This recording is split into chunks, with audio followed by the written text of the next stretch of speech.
Since its doors first opened onto Royal Street in 1886, the Hotel Monteleone, like the city around it, has changed, and it has remained the same.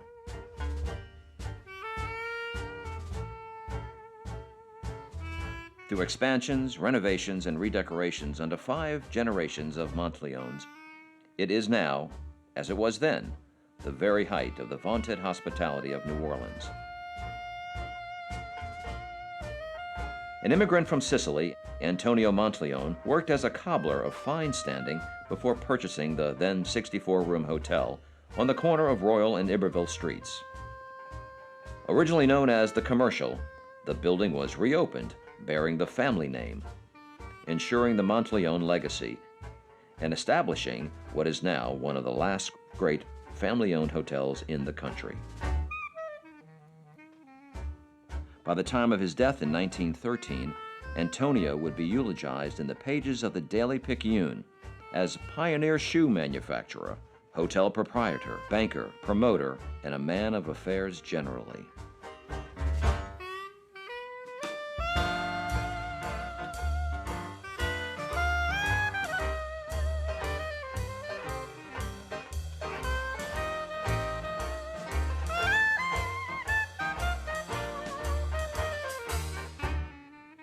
If the Monteleone is a family affair, that designation surely extends to its employees.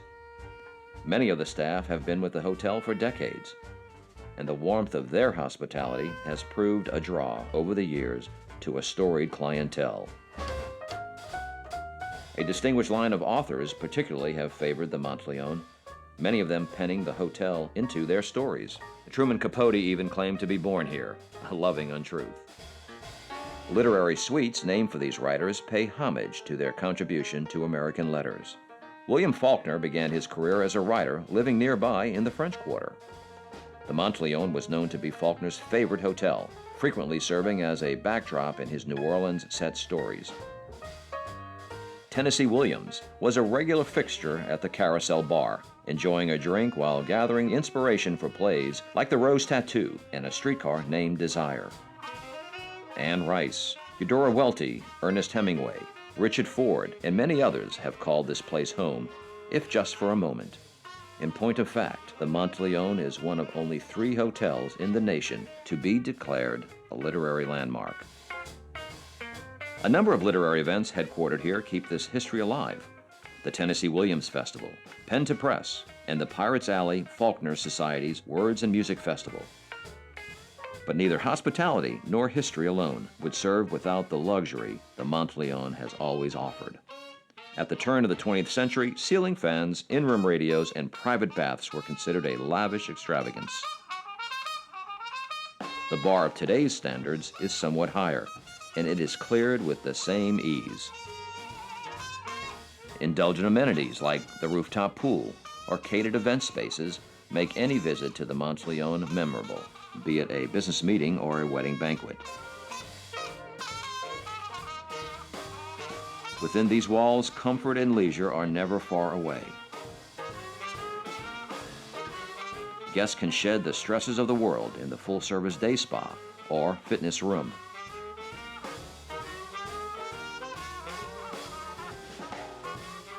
But perhaps the greatest asset on offer is the gateway out onto the Crescent City.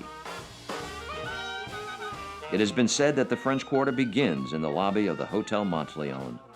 From a room here, a guest has access to the very best of New Orleans' vibrant culture.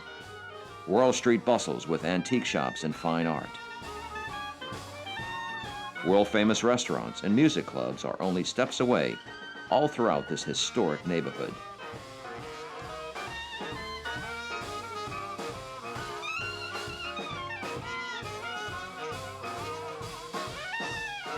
And a few blocks stroll brings you to the banks of the Mississippi.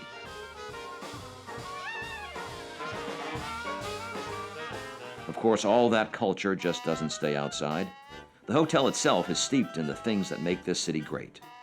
New Orleans is famous, or infamous, for inventing the cocktail and its love affair with liquor. The Vieux Carré cocktail was first mixed right here in 1938. The name comes from the French Old Square, and it is often applied to the French Quarter. Every year, Tales of the Cocktail, a celebration of the craft of cocktails, has its opening festivities here in the Carousel Bar.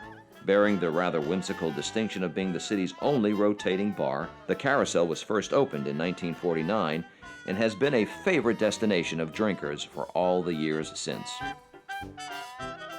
Food, too, is dear to the city's heart. In Criollo Restaurant, guests have access to fine dining without even setting foot outdoors.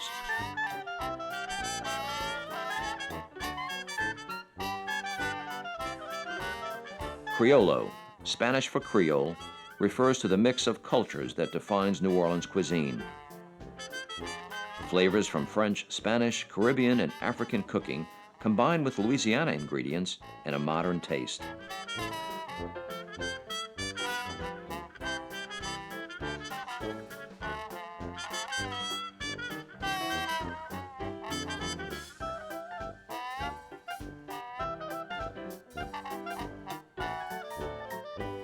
More than perhaps anything else, New Orleans is known for its music. Jazz was born in this city, and here in the Hotel Monteleone, it is alive and well. Such famed acts as Louis Prima and even Liberace played regular engagements in their day.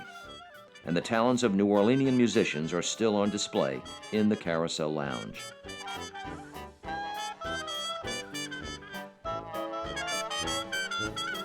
Living in New Orleans in 1922, the author Sherwood Anderson wrote, "I love something basically cultural in the life here. Culture means first of all the enjoyment of life, a sense of leisure, and a background of joy in life in which to refresh the tired spirits." Anderson was writing of the city, but might as well have meant the Hotel Monteleone. Those same qualities of leisure, of joy, of culture are embodied here, as they have been since Antonio Monteleone launched this landmark, the heart of New Orleans, in 1886.